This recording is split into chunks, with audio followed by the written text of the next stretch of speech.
What's going on, everybody? Welcome back to The Big Thing. I've been very excited to do these shows, honestly, and it's funny because I know that I've told you guys a million times over. Once we started doing this and we were back in studio, we're like, you don't need to do Zoom things and StreamYards anymore. That's over. Well, it's not over. And strangely enough, I'm pretty excited that I'm able to do these because now I can reach out to people that I can't get into studio and talk to them on a one-on-one thing. And a lot of people were wondering about the Kristian Harloff 101 show. And I think that's why I love Big Thing so much, is because it's kind of everything that I used to do, whether it was on Schmoes or Collider or all of it, it is now this show. So, and you guys have been responding to that, whether the interview with Freddie Prinze Jr. and Steve Zaragoza and Danny Fernandez and all the interviews that we've been doing so far. I've been excited to do, and there've just been conversations, right? So this is one that I'm really excited about. So I met Sam Roberts through Roxy Stryer a few years ago, and he was very kind in where I reached out to him on just DM.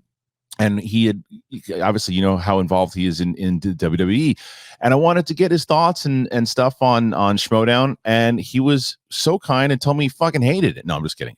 He gave me some really great notes, and we kind of went back and forth, and then we just kept in touch.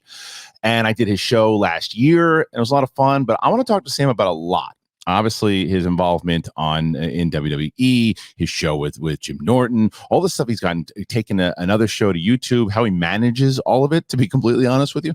And we're just going to bullshit about other stuff. I asked him before we started recording what he's watching. And there's some stuff, honestly, I didn't even heard of, and tell me how great it is. There's other, you know, how badly I wanted to see the new Scream movie, and I didn't have a chance to see it. He saw it. He's going to tell us what he thought about that movie. Some cool stuff that he also mentioned. Another movie, I won't spoil it. Something that happened. Tons of shit that Sam and I are going to talk about today. But before we get into it, I told you many times over, I just need you guys to show a little class. That's all I need you to do. And in order to do that, you got to subscribe. You just show an ounce of class by subscribing and hit that notification button. And that's all you do. And people say, you know what? I wasn't going to subscribe, but I didn't want to have no class. So now you have class. And then you go to the new Patreon. You got SEN Live 2 or 3 times a month, depending on how many we get. Rewatches, bonus episodes, all of it. And don't forget to subscribe to the podcast and listen to it on the go, whether it's on Spotify, Apple Podcasts, all of that. It's been great. All right. Let's do it.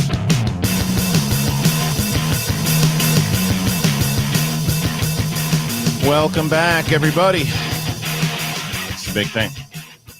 It's me. And I am excited today, ladies and gentlemen. Joining the show from his studio in New York. God, that sounds so much more fancier than what I do. Ladies and gentlemen, it is Sam Roberts. What up, dude? Hey, man, how's it going? You have a very radio way of coming in with the music under you, like that kind of casual, like talking with the music. It is very it's very rock radio in a good way, not like cheeseball radio. It's well, and now to throw a Dallas Reigns for weather.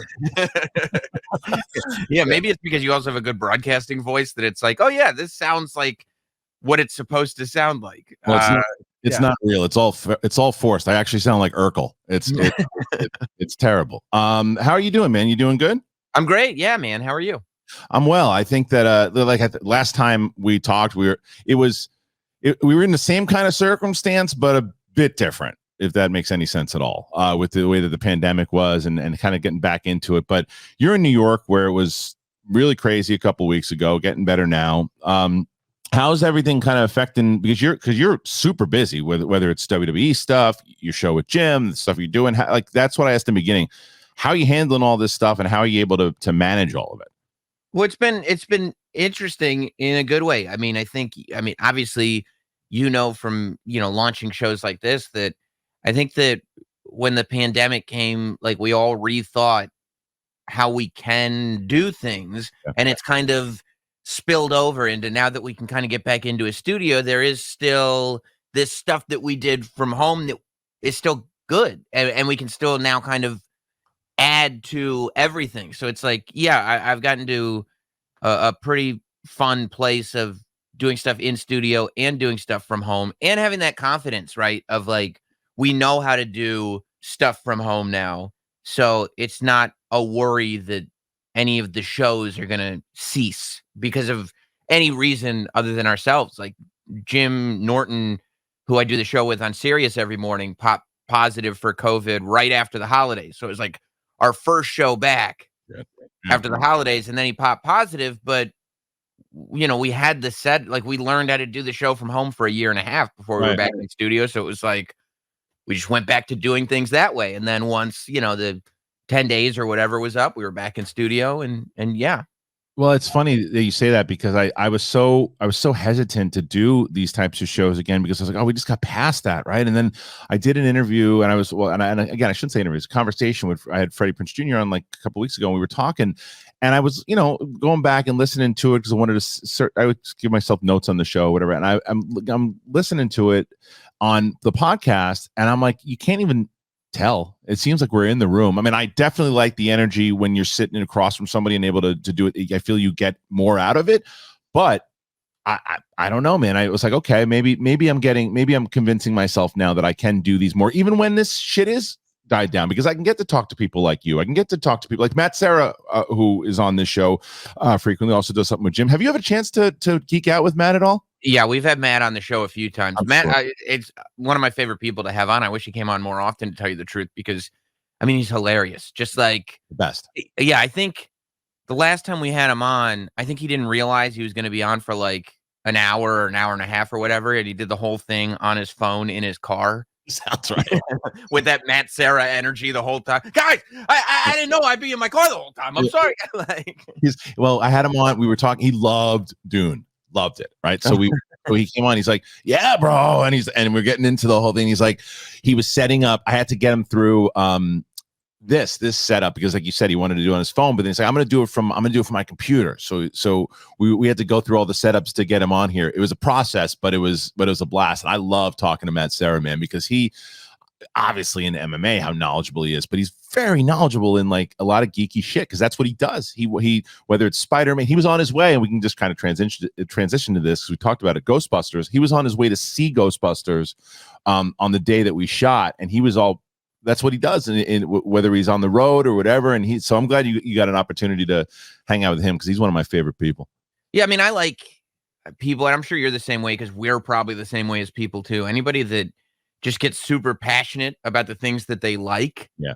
Like, that's a fun person to talk to, when he's just like, he not only did he enjoy watching Dune, but he really wants to talk about how much he liked it. Like that, I like those conversations. Yeah, it just keeps you engaged, and it gets you more excited about it, right? So that's definitely. And that's kind of why when we start talking about wrestling a little bit, I'm sure we'll geek out about a lot. But speaking of Ghostbusters, something that was fun that I didn't realize is that there's kind of little Easter egg. You want to tell us what that is? Yeah, we like started to get wind of it, that I think one of our friends of the show, who's like a one of the film writers, saw an advanced screening of Ghostbusters, and he was like, hit up our producer, and he was like, dude, Jim and Sam are thanked in the credits of Ghostbusters. And we were like, what?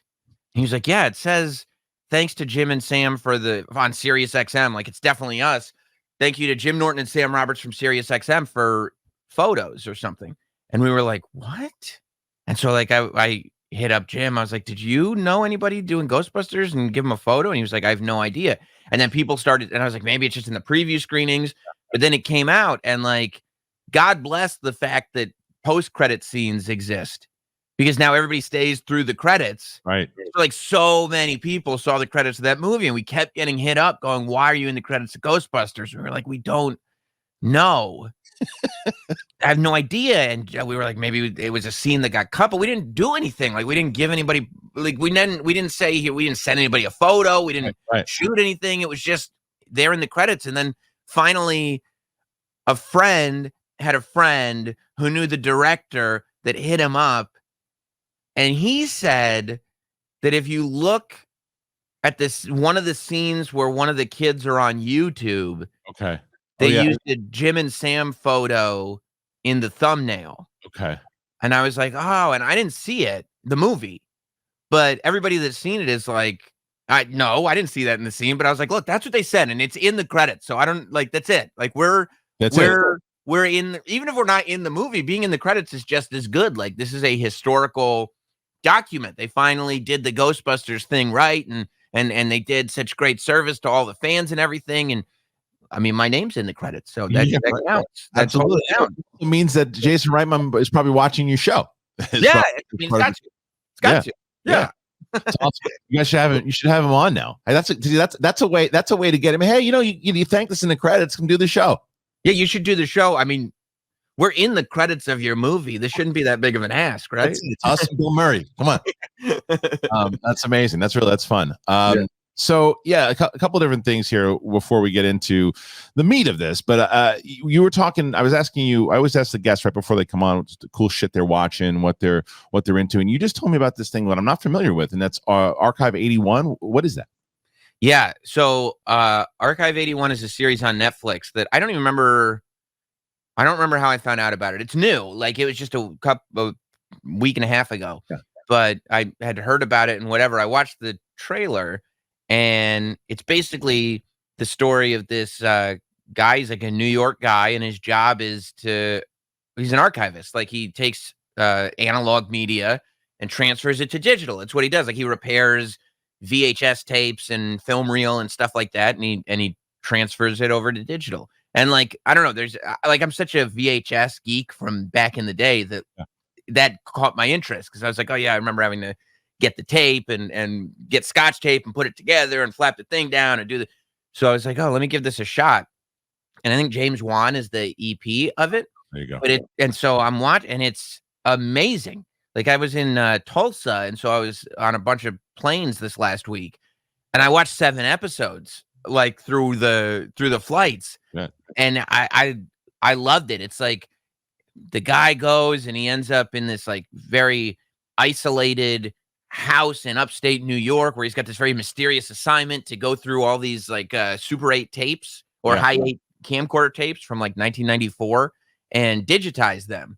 But we start to get the story of what's going on these tapes while we're getting the story of this show, and they start to intersect with each other. And then we start to see like stuff with like demonology and the occult and maybe alien stuff, and all it just gets weirder and weirder and weirder, and it just like really does a good job of slowly sucking you in. And I haven't gotten to the end, but I will this weekend, because I love it. Yeah, so it's funny. I just looked it up, and I am aware of it. A friend of mine sent me the trailer. I guess the trailer popped like 2-3 weeks ago. I didn't watch the trailer, but he sent me it and said this thing's going to be huge. So I didn't know that James Wan produced it. After everything the way you just described it, that makes sense, because. Yeah. So I think that horror movies in general, and the horror genre had turned in a good way over the last like 5 or 6 years. It went from, for a while, I remember like in 2012 and 2013 when Ellis and I were going to see movies, it was the same shit. Like January, you make it for $50 and you put it in the theater in January and you hope to make a profit on it. It's just jump scares and slasher and bullshit, right? And you're like, it's the same thing. But then with James Wan, when in like 2013, when The Conjuring came out, he put such a layer of care and, as you were just saying, passion, right? And you can feel it. It jumps off the screen, whether he's producing it, directing it. He puts that effort into it. So you sold me on James Wan produced it, right? So it's also interesting about James Wan, because I feel like a lot of the sort of cheapening of the horror genre kind of started with Saw. Like, Saw was great, but the fact that it was so low budget and made so much money. I mean, The Sopranos did a whole season arc. That's right. About it. Like it got people, like, the thing that made Saw so great was that story hook and the hook at the end and everything. It just, Saw is brilliant. But I think people watched that and they were like, oh, well, if we can just put very little money into something and put a bunch of gore and make a whole bunch of money. And so it's interesting that James Wan did it and then had to go and redefine what the genre was going to be all about, you know? Yeah, it's true. I mean, that always happens, man. I mean, look at Star Wars 77. It comes out and and everybody starts making like the dollar store versions of Star Wars, and nobody can do it. No matter, every time there's a trend, found footage movies, it hits once and then everybody starts doing it. 3D for Avatar, everybody starts doing it. And it's like it's not the trend that we like, guys. It's being specific to the story and having us care about it. It's not just the trend.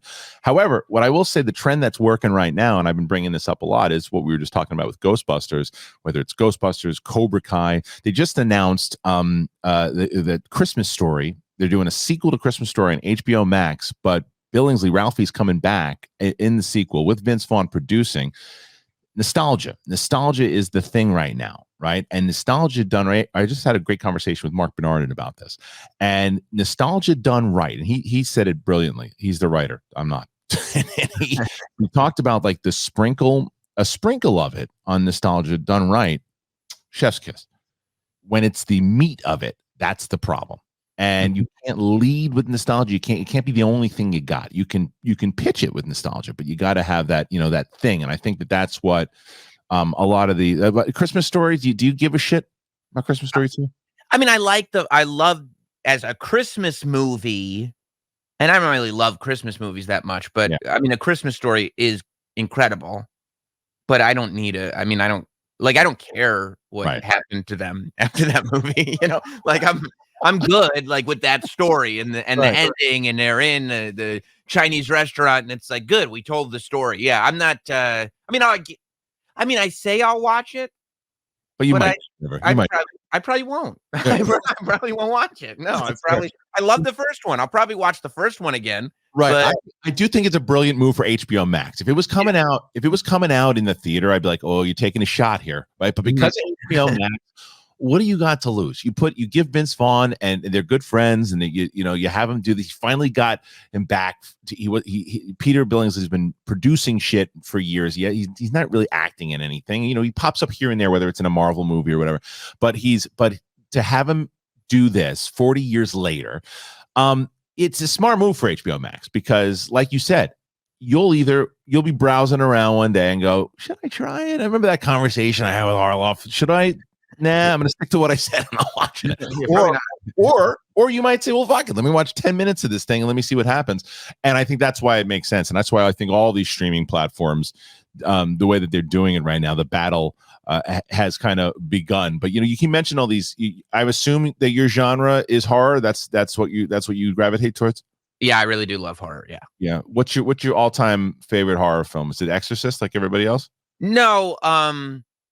I don't know. I mean, Texas Chainsaw Massacre is probably the one that shifted everything. Like I think if I had to have one favorite, it would probably go back to Texas Chainsaw Massacre. There's something about not only the fact that I do love like slasher movies, so that's kind of quintessential one, but there's just also like, I don't know, I feel like when horror is done right, like the storytelling that's happening, like you can feel it, and you can feel that the person who made this movie really wanted it to exist. Like when Malignant, I loved Malignant so much because I was like, this is the one. Like James Wan did so many for the studio that he said, it's my turn now, and I'm going to do Malignant because this is the movie that I want to exist. And I was like, this is fantastic. Malignant is exactly what I wanted it to. It was great. I loved it. I gotta see it. I heard great things. I haven't seen it. God, it's so I heard good. Some people hate it. It's either that you love it or you absolutely. I've heard good things. I've heard good things about it. Brilliant. I thought it was brilliant. But yeah, I mean, I just feel like Texas Chainsaw Massacre is so influential. I feel like, what Tobe Hooper wanted in a movie it's so clearly him. Yeah. That I gravitate to that. Like, I feel like if I were to have a conversation, I want to be able to have a conversation with a filmmaker and have this guy go like, oh yeah, this is what I wanted to do, and be as into it as I am, not go like, yeah, I don't know, they hired me to direct this piece of shit. You know what I mean? Right. We have conversations about that on the show all of the time, right? And it's like, again, just talking recently with Mark Bernardin. Mark Bernardin was hired on a show where to write, and he didn't know a lot about the show itself. He's like, I don't know, but I can tell that the creators, like, they know this world inside and out. So then he did his research, and he said, well, they didn't hire me because I'm a massive fan of this thing. They hired me because I can get into the world, and I can learn the world, and I can do this, and then I can give great ideas. That's cool. Mm-hmm. It's what you're talking about, where it's like, there's these people who get hired on, give me the check, fine, I'll blow some shit up, I'll do this, I'll do that, and you can tell it's lazy. They didn't try to learn the material. You don't have to love it right away, but you should learn it, and you should get passionate about it, because it's like being in a comedy club. Right away if the person you're watching on stage has confidence, within seconds if you're going to dig the vibe or not. And it's the same type of thing when you're watching a movie. You're like, this is lazy. This is lazy. The writing's lazy, all this shit, especially for horror. Yeah, well, I mean, from the trailer, it's like nowadays, like with all the nostalgia that Yeah. you're doing, like you said, and all the like fan service that they're trying to do, I feel like fans are now so in touch with what they're a fan of that immediately. Like you knew when the Home Alone reboot trailer dropped. Oof. Nobody saw it. You didn't need to see it. You saw from the trailer. You were like, "This is garbage," and I don't want anything to do with it. I'm not going to watch it. This is horrible. And you feel that backlash come in the minute the trailer drops. And I feel like 9 times out of 10, it ends up being accurate, right? Like it's rare that the trailer drops, there's a revolt, and then it's like, oh, the movie was actually perfect. It's rare. Yeah. There are sometimes that trailers you're like, what was, I mean, why'd they put that trailer out? That movie was incredible. It was incredible. True. It's rare. Yeah. And titles of movies sometimes. And I remember the movie that comes to mind for all that, whether it's trailer, title, was Edge of Tomorrow. When Edge of Tomorrow trailer, I was like, what is this? What are we? And then I saw it in the theater and I was like, did you ever see the movie Edge of Tomorrow with Tom? So. Oh, no. Dude, Tom Cruise and Emily Blunt. I'm a science fiction is like in time travel and all that shit is right up my alley, right? So that's that. The second I saw that one blew me away. But you're right, it is rare when it happens. You're like, yeah, I can pretty much guess what's going to happen. They just showed me the entire movie, so it happens often. I can't believe it. Spring is right around the corner. It's almost here, and we are so close to feeling that soft grass under our feet. But first thing you got to do, you got to get your lawn back. It's winter, and you're like, I don't got to worry about my lawn. I'm telling you, man, pay attention to it now. I'm looking my house. I'm saying, oh man, look at that. I got to get that lawn going again. And Sunday is going to get your lawn growing and helps to keep it healthy all season long. Because you don't even pay attention to it really, but all those chemicals that you're using to keep the yard looking good, I don't know if you knew this or not, but traditional lawn care lays down 90 million pounds of pesticides each year. It's a lot, man. Sunday is different. They're on a mission to change how people care for their yards. Most of us might not think about our lawns in the winter, but this is the time to prep for it. This is it right now. Now you're probably thinking, you have so much work to do to get it green and get it healthy again, but Sunday actually takes care of all the work for you. Sunday can help you grow a beautiful lawn without the guesswork or the nasty chemicals. Just attach the ready-to-use pouch to a garden hose and spray. It takes like 15 minutes to do it. And best of all, this stuff really works. And Sunday is going to offer our listeners 20% off. Full season plans start at just $129. You can get 20% off at checkout, but you got to use that getsunday.com/bigthing20 ! That's 20% off. There's no exclamation point. They were so excited, and they told me they were just excited to be working with Big Thing. No explanation point. I'm going to tell you the code again. It's 20% off your custom plan and get sunday.com/bigthing20. One more time. That's 20% off your custom plan at getsunday.com/bigthing20. The link will be in the description. Speaking of nostalgia, speaking of horror movies, Scream just came out. And so Scream, this was the bitch of this stupid ass variant going around, is that I have a kid right now, 4 years old, not able to get vaccinated. So I'm taking a break from the theater at the moment. And I had a chance to, and Paramount wasn't sending out the screening link. So I was like, shit, because it was on my number 9 for most anticipated of the year. I really wanted to see it because I think that I didn't like the fourth one, but I liked where they were going with this one. Was I right in that assessment? Did you like it, or is it? So I'm in the same boat as you in terms of going back to the theater. I hadn't been back to a theater because I have a 4-year-old and a 2-year-old. The variants are popping in and popping out. First of all, when you have little kids, like going to a movie theater to watch a movie, you kind of need a good excuse because you can't just go. You can't do that anymore. You can't be like, yeah, I'm going to take the afternoon off and just go watch a movie. It's like you got kids. But so I was like, okay, so for this one, I think Scream, the first Scream, I rewatched it recently and I was like, oh my God, like I think it's a perfect movie. It's not a perfect horror. It's just a perfect movie. It's incredibly well done. And so I'm watching it. And then in anticipation for this fifth one, I went on my YouTube channel, Not Sam, and did like Solo to camera a franchise breakdown of like, here's the story of the first 4 movies. And I was like, I don't know, like, it'll be 45 minutes or whatever. It was an hour and 40 minutes. Yeah, I'm sure. Me just like, and then he did this and then they did that and blah, blah, blah. And because I was so excited and all the details matter and everything. So yeah, for me, I think going in, I ranked the Scream franchises 1, 2, 4, and 3. That's my ranking from best to worst. Sure. And so I went in and then I did.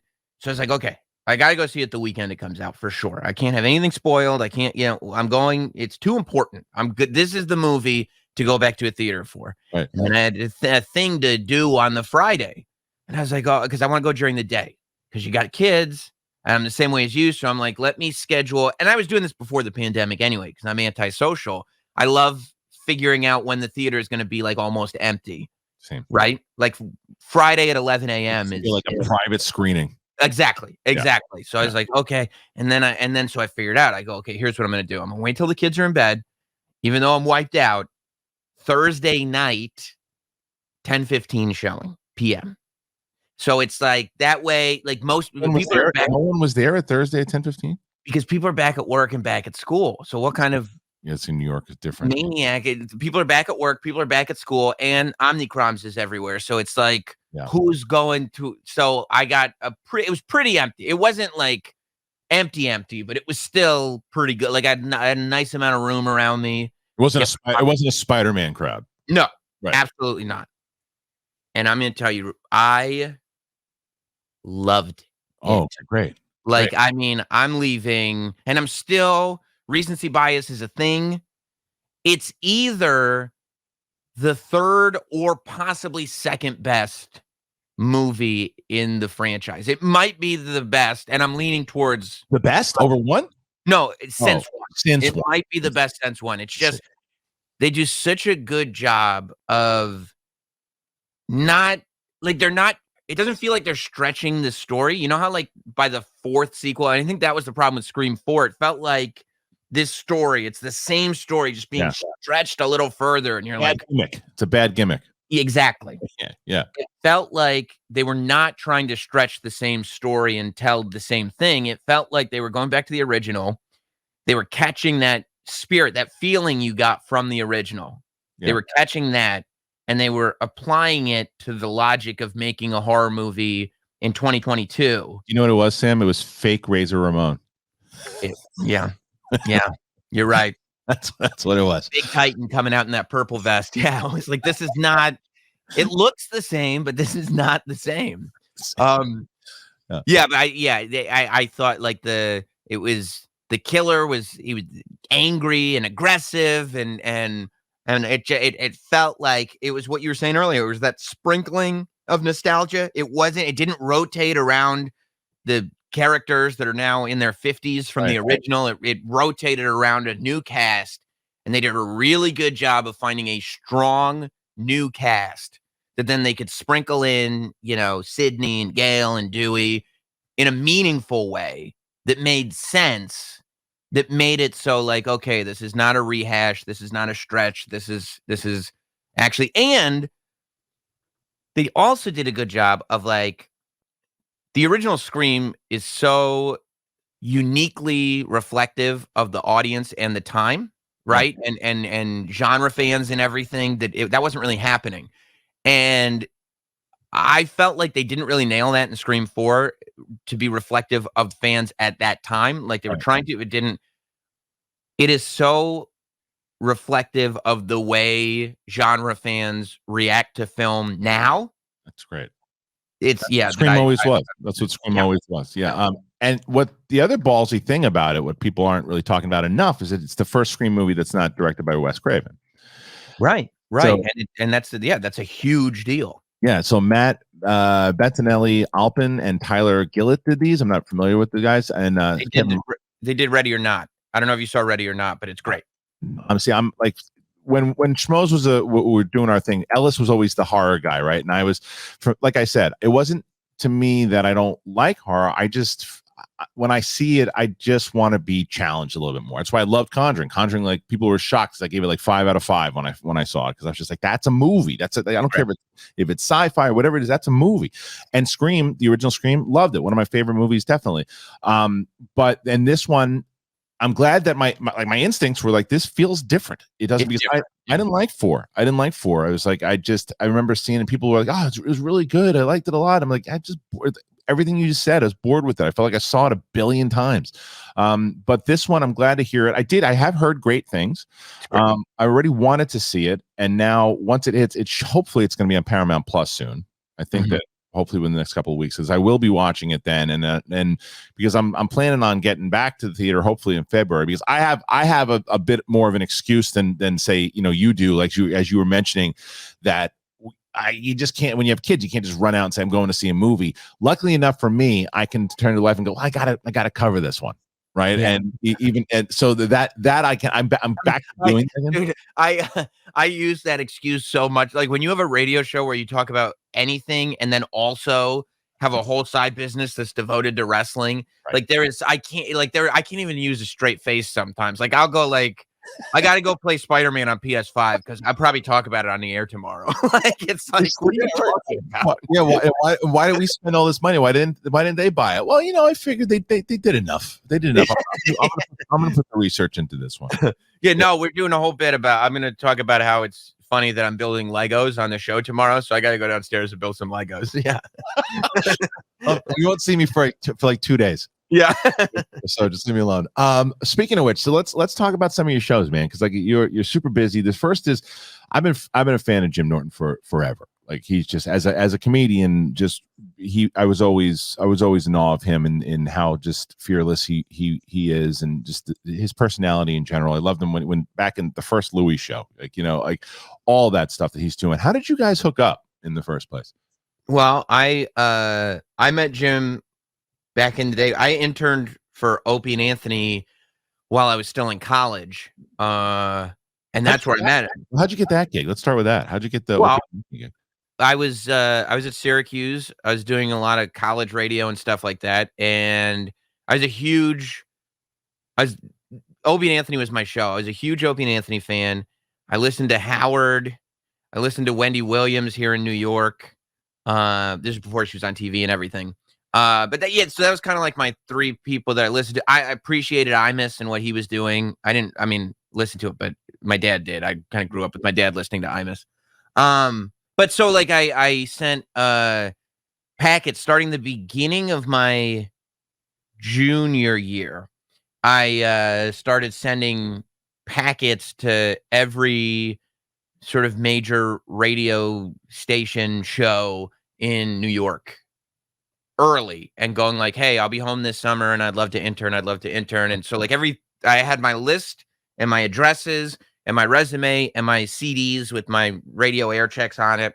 And like every 3 months, I would send the same list of people packages leading up to the summer, going like that way, hopefully my name will just keep popping up. And the only callback that I got after all those packages were sent was from Opie and Anthony, which is, that's the one I wanted anyway. So I was like, this is great. And, whatever for the rest of it. So I went in and did an interview and everything. And they were like, yeah, you can be a summer intern. That sounds good.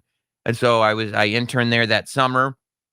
And I wanted to come back, and it was kind of still wasn't super corporatized. It was kind of Wild Westy still. And it was one of those things where radio was still in a spot. And I think you can still kind of figure out your way around it. But they were like, well, we would have you back, but you're going to be in Syracuse. And I was like, well, and so I did go back to Syracuse, but every vacation, every weekend that was more than 1 day off, I would drive back to the city. Smart. And I would go in and just work for free. I would just go and just want to be around it. Yeah, just be around it and do a thing. And, I ended up graduating that year. And then once I graduated, I was in every day for free, just as if I worked there. I just kept going and going and going until eventually. Familiar, right? You get familiar. They see your face, and then exactly. That's and you become like you add value. Like that's the most important part is like I looked for every opportunity I could to add value to make it so that if I wasn't here, it would affect things. Like, the fans wouldn't notice, but like the day-to-day operations, I wanted to add value. Did they get the interns? Like, so I was a Howard guy kind of, and so where Howard would get all the interns, certain interns involved. Were they doing the same thing over? Sure, over yeah, yeah. And I would end up on the air here and there, and I would always try to find reasons to get on the air, even if it was like if I saw something on TV that was like, oh, they should like make fun of this. I would sit there and like record it, and it was so like the technology, like it was like 2005. So like I would record the show off TV on like a DVD recorder, and then take the disc and put it on my computer and start chopping up audio clips from it and bring it in. And I knew that they hadn't seen the show, so it was like number one, it's going to be good content, but number two, they're going to bring me in to explain the show to them. And so I would like try to find opportunities like that. I remember one weekend, I spent the entire weekend taking my Fast Times at Ridgemont High DVD and then taking my recording of Fast Times at Ridgemont High off of like TBS or something. Right. And every curse in the movie, I would make a clip from the original movie and then make a clip from the overdub cable version. So you could compare like here's the way the movie is, here's the ridiculous phrase that they dubbed it out, and that became a whole thing. But like, like that Mr. Show bit, mother father. Like, yeah, exactly. Like stuff like that. So I was doing all that stuff. And then after several months, I got hired at the, kind of bottom of the totem pole level and clawed and scratched some more. But that's to say that's where Jim and I actually met each other, because Jim was on that show. All right, be honest. You've been at the gas station, you're sitting around, you're going, hey, look at those. This is those erection pills. I'm going to try those things. I'm going to see what happens. I'm not going to tell anybody. I'm just going to use them. And then I'm going to say, surprise, look at what just happened in the bedroom. That's what you start thinking. It's tempting. I know. But if you look at what's going on in those products, it's not good for you. The same goes for the products on the market that say it's going to help you in bed. But here's the issue. Who wants the 4-hour erection? I'm like Conan with the sword in my pants. And then I had to go to the hospital and explain it. Hey, it was something I wanted to try, because when I wanted to look perfect down there. But JOYMODE's going to help out, and it's here to save the day. Whether you're happy or unhappy with your performance in the bedroom, why not perform even better? JOYMODE Sexual Performance Booster. It's like a pre-workout, but for sex. I'm pumping. Sometimes I pump the iron, and now I want to pump the new iron down there. And in order to do it, I use JOYMODE. It's fantastic, because you'd rather take a supplement designed to spice things up rather than a prescription drug that's going to have harmful effects down the road. JOYMODE makes natural and science-backed sexual wellness products for men. Their sexual performance booster is like a pre-workout, but for sex. And the sexual performance booster is designed to support erection quality and firmness and sex drive. Thank you, Mr. Gary Busey. After taking the sexual performance booster, blood levels of arginine and yohimbine will directly promote nitric oxide. I'm going to tell you right now, before I read the rest of this stuff, it's going to let you know that you're going to be excited. I'm not reading all the medical stuff. I want to let you guys know. You want to take a look at what's in here? You should check it out, because JOYMODE, what they did, it was created because the products on the market, they're just terrible, and they know they could do better. So they put all that stuff that I can't pronounce. It doesn't matter, though. The objection for the erection is because you want to get more excited. And prescriptions come with all sorts of side effects, and over-the-counter gas station pills are sketchy and they're fraudulent. But a lot of guys just take both because they don't have an option. This is what you expect when you go with JOYMODE.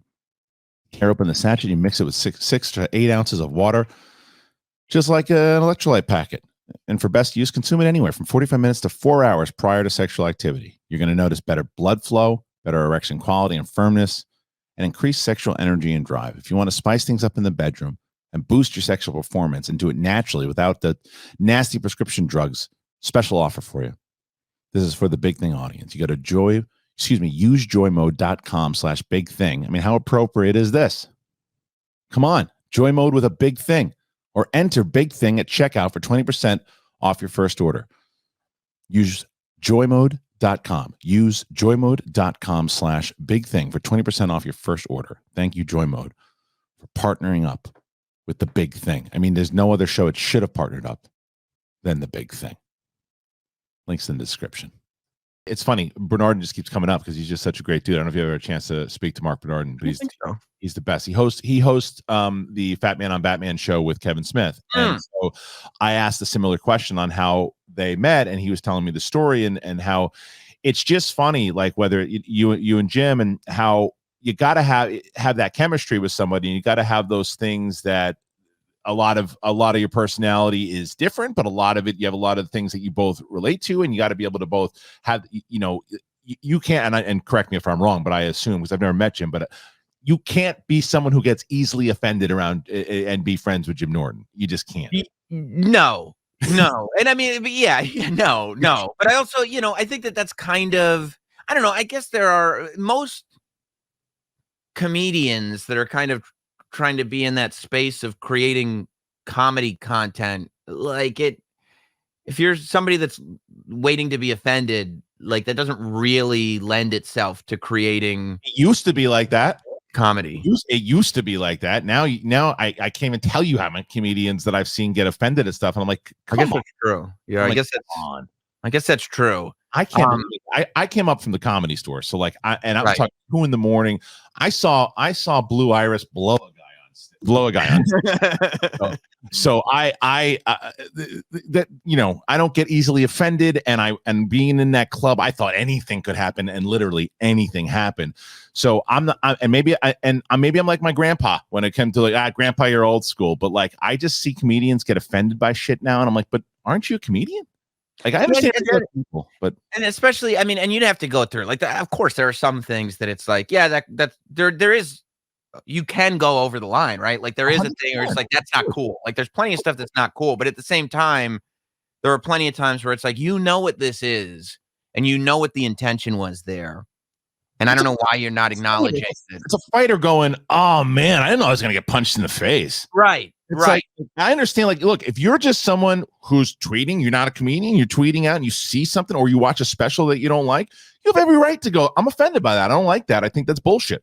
Sure. It doesn't mean that necessarily that the comedian and other person has to change their stuff, or maybe they do have to address it, or that type of thing. That's fine. That's part of the comedian also, to where, George Carlin always said it. Everything can be funny, but not everyone can make it funny. Yeah. And that's the thing. So anyway, just getting off track though. It drives me nuts. But being around Norton, you got to have that sense of humor. Yeah, and I think I was that way anyway. I mean, a lot of the Opie and Anthony thing was that as well. So that's kind of where it all came from. But yeah, I mean, at one point, like years and years had gone by, I was doing my own show. I left the O&A show, and I was doing a solo thing on Sirius, and Jim and Opie were doing a show, and they were not going to continue on together. And so Sirius was kind of talking to Jim, and Jim and I were friends. Like we'd become friends since then and hung out and everything.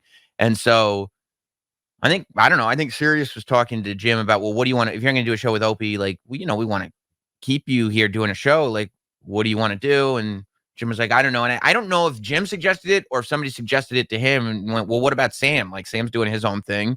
You want to do your own thing? Why don't we make it one thing? And then Jim and I talked about it. And I was like, yeah, I mean, I know that this would be an easy thing to do. I know that this is something that we could do every day very easily.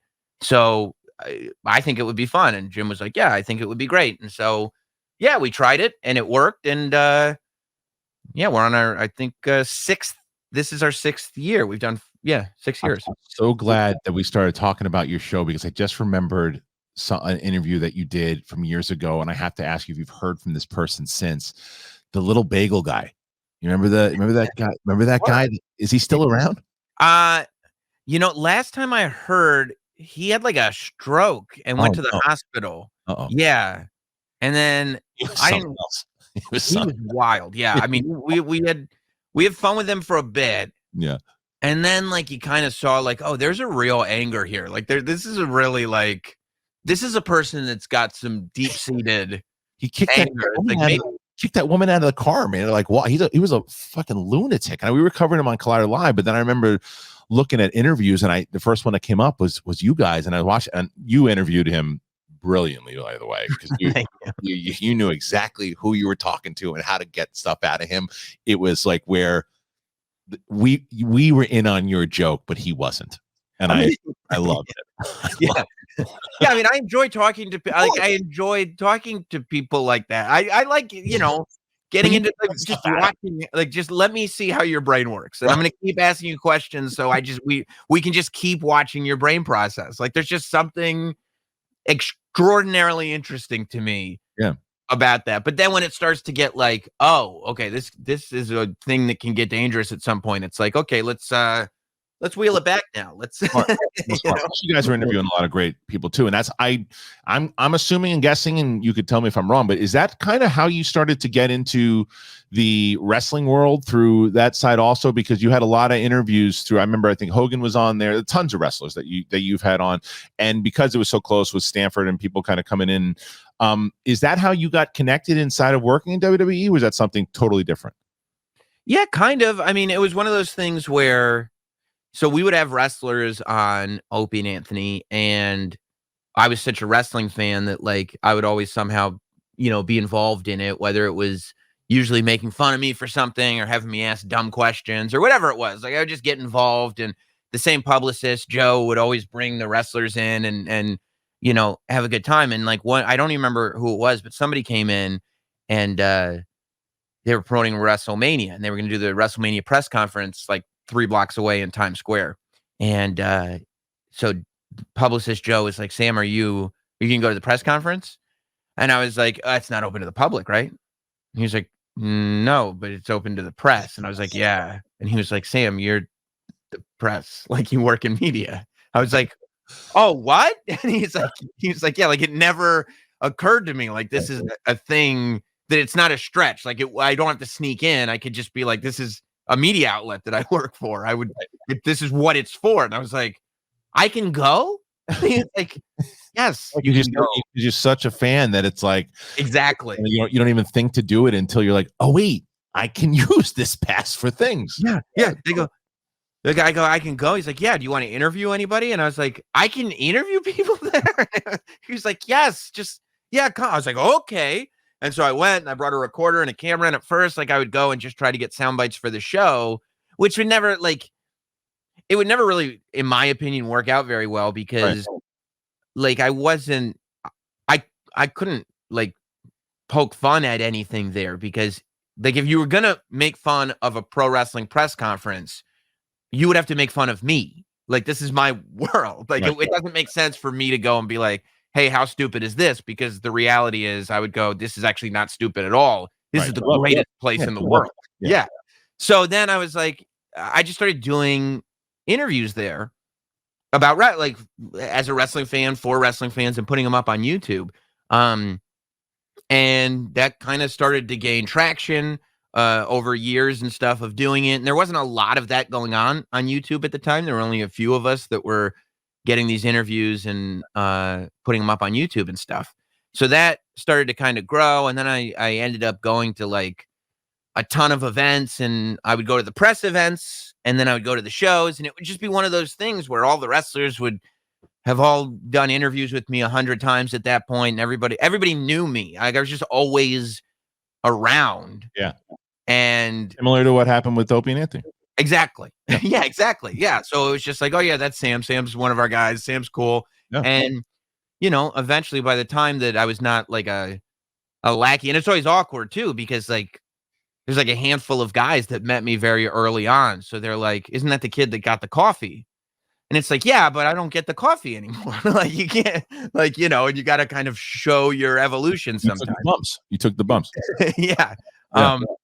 But yeah, and then I mean, eventually, and I had auditioned to do like broadcaster stuff with them that went nowhere. But eventually, after I started the show with, like very early on to doing the show with Jim, I got a call from Michael Cole, and he was like, and I had known Michael Cole for a long time. We were friends, and he was like, he's like, "Hey man, I've been trying to get this done literally for years, and I finally got it through. And now that it's through, we just got to go. I want to bring people from the outside onto the pre-shows that we do for the pay-per-views. Do you want to come and do a pre-show panel?" And it's like, "Yeah, Michael Cole. Yes. Yeah, I would love to do a pre-show panel." And he was like, "Okay." And then I was like, "All I can tell you is that we'll do one, and then we'll see how it goes. But yeah, here's the date and blah, blah, blah. We'll figure out the details." And we figured out the details. We came and did one, and then we did another one, and then another one. And then that's been, like 4 or 5 years or something like that. Wow. This was, because I remember because it was the network when I remember seeing you on there. And then it switched over. Has there been much of a shift and difference for you anyway with watching the shift from like WWE Network to like Peacock? Not I mean, not really. It's just you just kind of, it's just the wave moves in that direction and you go. At the very end of the WWE Network, this was during the pandemic, they reached out to me and just said, "Would you want to do a show for the WWE Network?" And I was like, "Yeah, that sounds good. What kind of show?" And they were like, "You tell us." And I was like, "Yeah, okay. Now I like where this is going." And I think I think it was like, Sam knows what he's doing and also has his own studio and can deliver content even in this weird time that we're in where we can't get anybody together. So let's do it. And we did like a 13 episode show for the WWE Network where I was literally just making a show and sending it to them. Like I produced the whole thing and everything, and it was fantastic. So that was the last thing I did when it was the WWE Network. But then, I mean, once it switched over to Peacock, we started doing the Ultimate Show, which I think you'd be into if you watched it, which we tape in Stamford, like before every major pay-per-view, a panel of us get together, and it's like, so the Royal Rumble's coming up. Yep.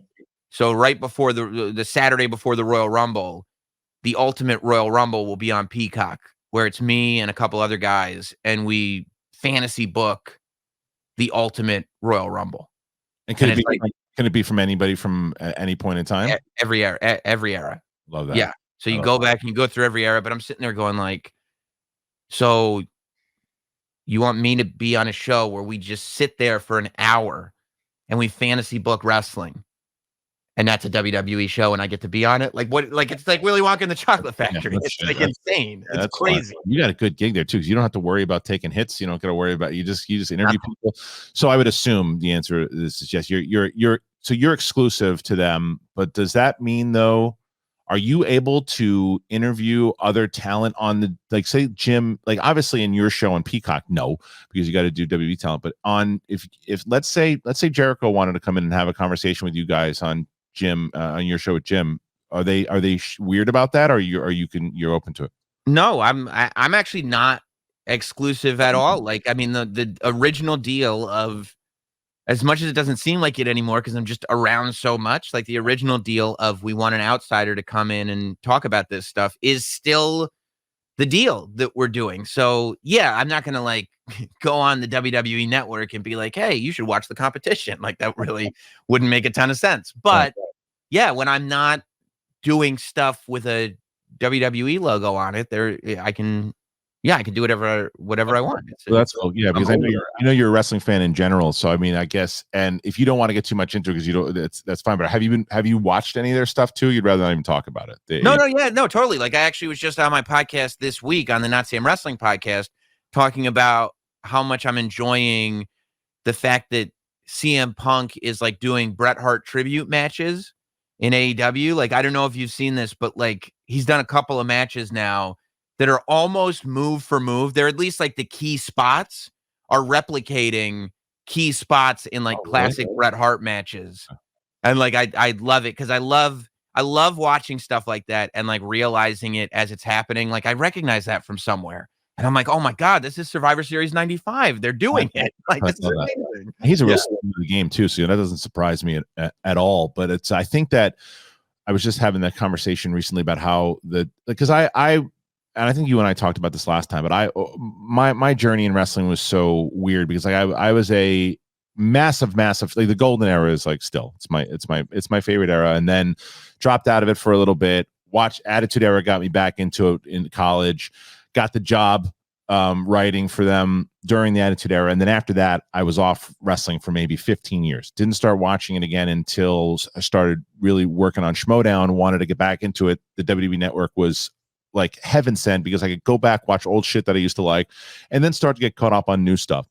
And then just because of just life getting in the way and I just stopped watching a lot of stuff. But I wound up, whether it was Jericho or Rhodes or CM Punk, and talking to those guys and having them on the show, I tuned in to AEW to see why because they seems like to steal something that Leonardo DiCaprio said about Scorsese.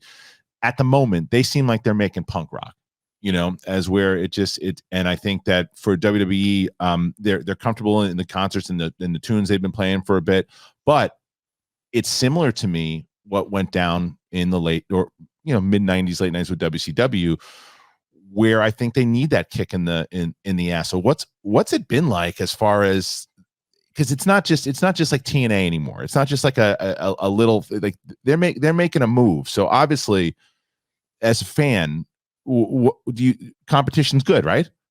I mean, more is better ultimately, Yeah. right? Like more is better. Having wrestling on every night, and it's like you just need to, like, you accidentally watch amazing wrestling. Like, oh, I forgot this was on. Oh, this is amazing too. Right. More for me as a fan, more is better. So that's kind of how I look at it. I think it's very different because the Monday Night War, it was literally fighting for survival.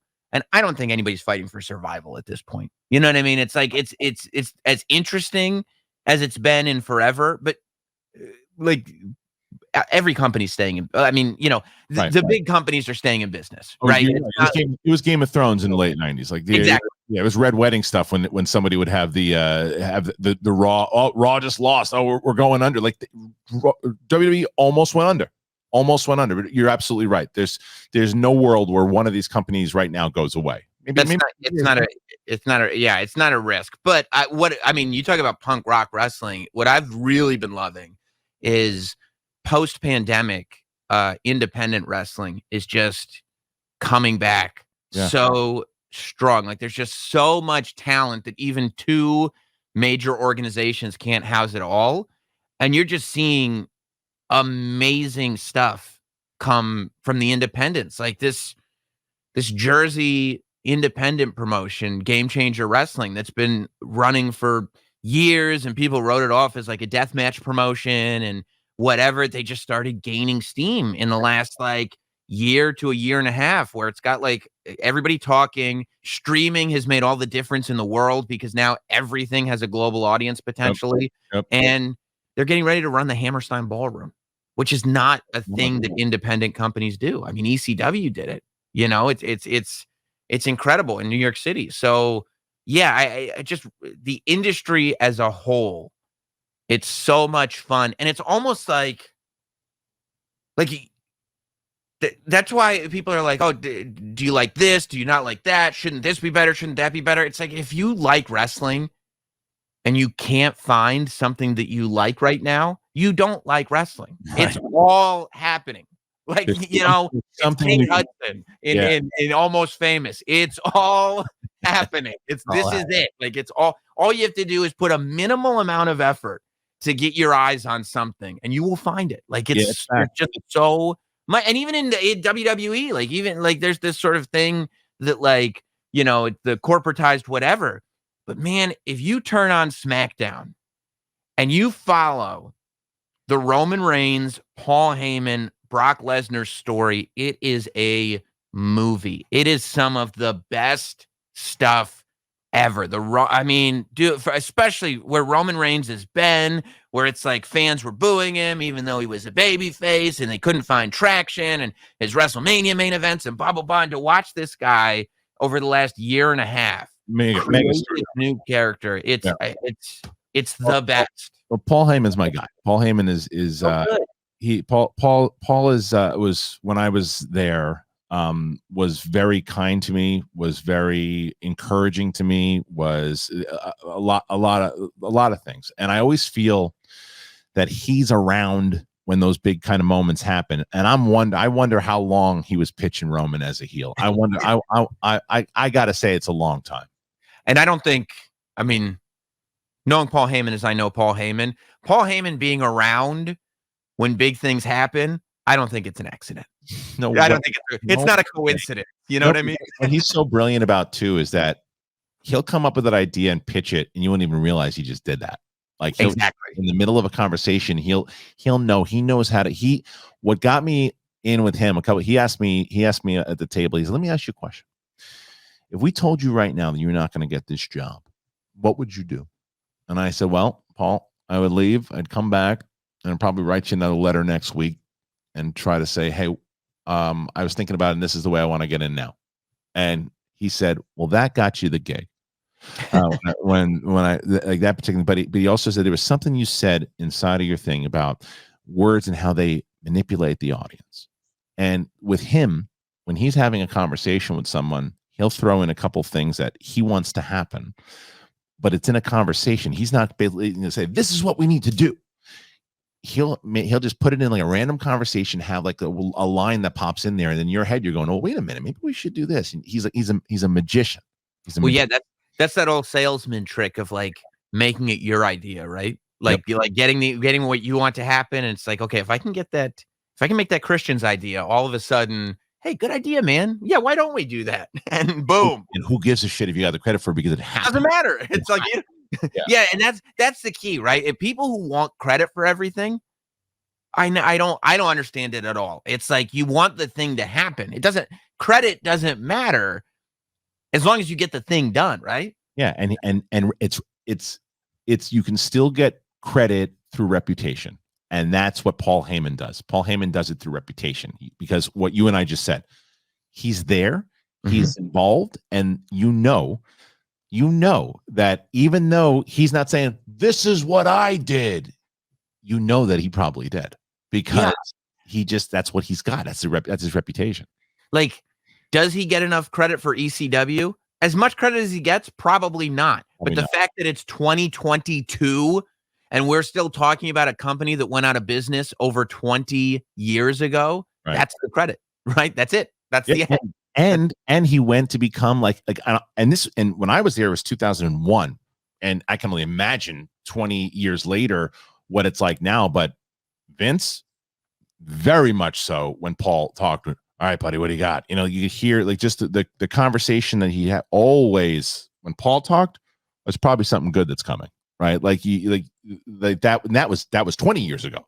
Right. That was before the CM Punk stuff and before the Brock Lesnar stuff and before all that stuff. So and now like and he's had his thing where he's left for a little bit. He's come back like everybody, and that's one of the things I actually really, and I've been using this a lot in my life recently, of what Vince does in the business side of it. Like, because I've you know how it gets in any business that you're in. It could be very high schooly, and people are like, "Oh, you want to work with that person? But when you worked with them last time, they said this about you, or they did that."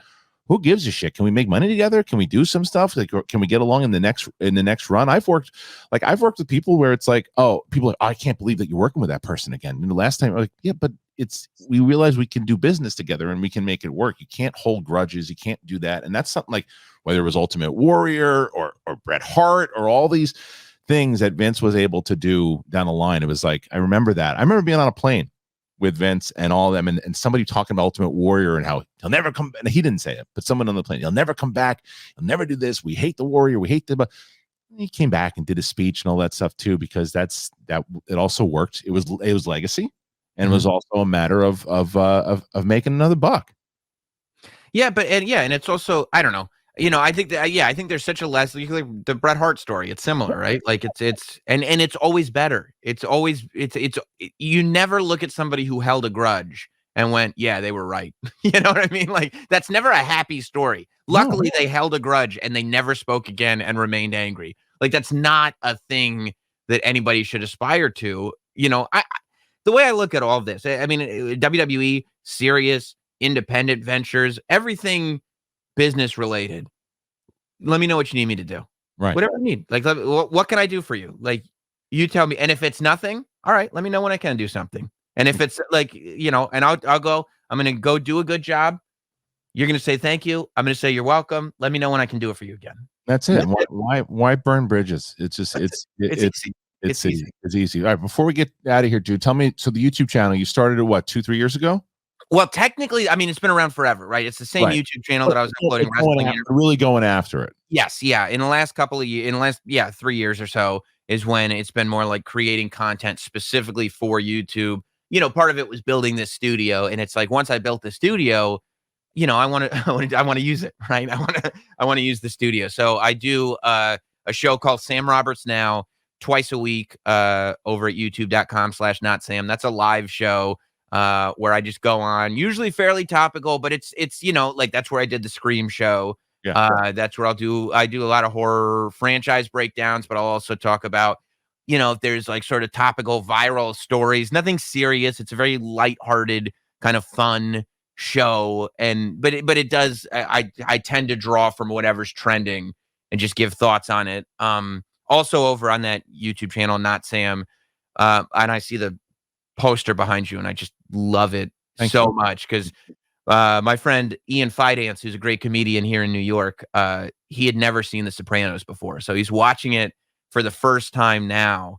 So he and I do a show on the YouTube channel every week where we break down a couple of episodes. So like he just finished season 3. So we went on and broke down episode 12 and 13 of season 3 in the most recent Sopranos Prima Volta episode. But like, I mean, there's just something, I get so much joy out of watching somebody react to this stuff for the first time. Like he hasn't even gotten to the Pie Oh My stuff, which I can't wait. So I did a full and leading up to the movie, I did a full rewatch of the entire series, and I watched it all over again. And I had and I was always a massive fan of it, but I had such a more of appreciation because I watched it because when I remember watching it back in the day and like 5 and like 6, like there was such a break in between them, like 2 or 3 years, that by the time you watch them, you're like, oh, do I still remember everything? I don't love it as much. And then watching them the way I watch them now, I'm like, this show is brilliant. I'm like, every episode, everything that I thought I didn't like in the past, like, what the fuck was I thinking? Like this, it was great. And just rewatching it again, like what used to be like Breaking Bad, The Wire, and then Sopranos. Right now, it's Breaking Bad, The Sopranos, and then The Wire. I have Sopranos at number 1. I experienced the same. I mean, I've rewatched this. I think I've done 6 rewatches of the entire series. But yeah, it's like every time I finish it, I'm like, let me run this back. Like I also like every time, like in the past, it's been like when depression is kicked in, I'm like, it's time to start The Sopranos again. To the point now where when I start it, my wife will be like, "Is everything okay? I see you're watching The Sopranos." Like, no, everything's fine. I just wanted to do it again. It's so good. How about real quick? Speaking of Sopranos, did you hear the announcement again? Because all right, so the movie comes out, and a lot of people like were shitting on the movie. I didn't mind the movie at all. Except for people that weren't paying attention enough. The movie was called Many Saints in Newark, which means Moltisanti in Italian and everything too. So if you're paying attention, you would know that the movie is about Moltisanti. And even though David Chase hated that first trailer that they put out because it did make it look like it was Tony's origin story, and even though he says, well, it's not a Tony origin story. It is the end of that movie. It totally is, and how he was formed in general. But then the announcement comes out because I always said this would have played so much better if it was a mini series. And Chase was like, "Nah, I'm not doing it. No TV." And then someone unloaded a truck full of money in his living room, and he was like, "We'll do a mini series." So the rumor is that they're going to do a mini series now for this. The mini Young Tony. Good idea. I mean, I thought the movie was flawed. And it's tough because it's put up to the greatest television series of all time. So like in that context, it's like, it's not there. When I first watched it though, I was so happy. Like I had a smile on my face the whole time because it's just it's so rich in Sopranos lore from beginning to end that it's like, it's all there. Like the shoot in the beehive. Oh, everything. And then when you rewatch the series after you watch Many Saints and you realize how much is referenced, you're like, oh, this is great. Even the TV trays that Dick is bringing in, everything. But yeah, I mean, yeah, I almost feel like this whole side story, and I think that was a problem that people had with Many Saints too. It's like there was this whole side story that people didn't care that much about that was going on that had nothing to do with the series, that had more to do with the Newark riots and everything. Which I mean, I had no problem with, but I get the criticism. I feel like that if you're going to do a mini series or if you're going to do a series in general, I feel like that is the direction to go in. I feel like I'd be that's so pissed off though if they don't go after Tony now, especially now you got young Gandolfini, and they got to turn Silvio into less of a Saturday Night Live character. That's my I mean, own. but it's almost like like is young Tony interesting? Like Tony's interesting because he's a mob boss. I didn't just find Tony interesting in the series because he was a mob boss, because I mean that was his job, and when he could do it, it was that stuff underneath. Like one of the moments to me, and it's also the brilliance of James Gandolfini, but one of the moments that always stands out is when AJ his stupid ass tries to kill himself in the pool, the way that he does it, and Tony's like, "What's wrong with you?" And then he stops and he goes, "It's okay, baby. It's okay. It's okay." And it's like, that's the stuff to me. Like, that's who Tony Soprano really is. And this kid who was trying to be an athlete, trying to do all this stuff, and just his mom, and that heartbreaking scene with Vermiga in the kitchen in the movie when they have like this moment. It looks like they're gonna have the moment, and then it's right back to where we saw in season 1, right? That stuff leading up of that transition of a Tony who's he even says it to Melfi at one point. He's like, "I'm a good man," and you're like, "No, you're not." But in his heart of hearts, he might have been. He might have been. Yeah. That's what's interesting to me. Okay, so I think that the reason that show, one of the reasons that show is so special is a lot of that, but it's the dichotomy, right? It's the idea that he's this mobster that is a real person. It's like we're seeing him at work and at home, and it's like I kind of feel like all that stuff, like him holding AJ and you seeing this sensitive side to him, is amazing because 5 minutes ago you just saw him being this gangster. Right. And I feel like if he's not that other half, like if we're seeing him before the other half existed, then the dichotomy doesn't exist. And if the dichotomy doesn't exist, I think it just depends on how, it's almost like the origin story of how that other side is created, right? Because you see him as the music kicks in at the very end of the film, and that's kind of the beginning of it. So we might even, who the hell knows, but as the miniseries starts, we might even start with that other side kind of starting up and seeing that card game with Feach Lamanna, seeing all the. You do want to see that stuff, right? You do want to see everything that got referenced. Like I was. Don't get me wrong. Like when he was like robbing the ice cream truck, and you're like, "Oh my God, he's talking to Jackie Senior. He's talking to Jackie, like Jackie Aprile." Like, of course. Like I geeked out over every one of those moments. Right. Yeah. But I think it's a tricky thing because of what we were talking about earlier. It's a nostalgia thing, but it's just a matter of how is it handled? Is it going to be just a mini series because that truckload of money went into David Chase's, living room, or is he going to go, okay, if I'm going to do this, is kind of the idea is that because no one's going to give him money to do the movies again, even though the movie should have never come out in theaters, because what we were just talking about with Christmas Story, that movie did gangbuster numbers on HBO Max, like because that's where it's supposed to live. It's not that movie. No one's seeing that movie in theaters because you're supposed to literally be able to turn on The Sopranos right after you watch the movie. Sam, I watched it with a bowl of meatballs, and I just was like, and I'm going to do the same thing if there's a series.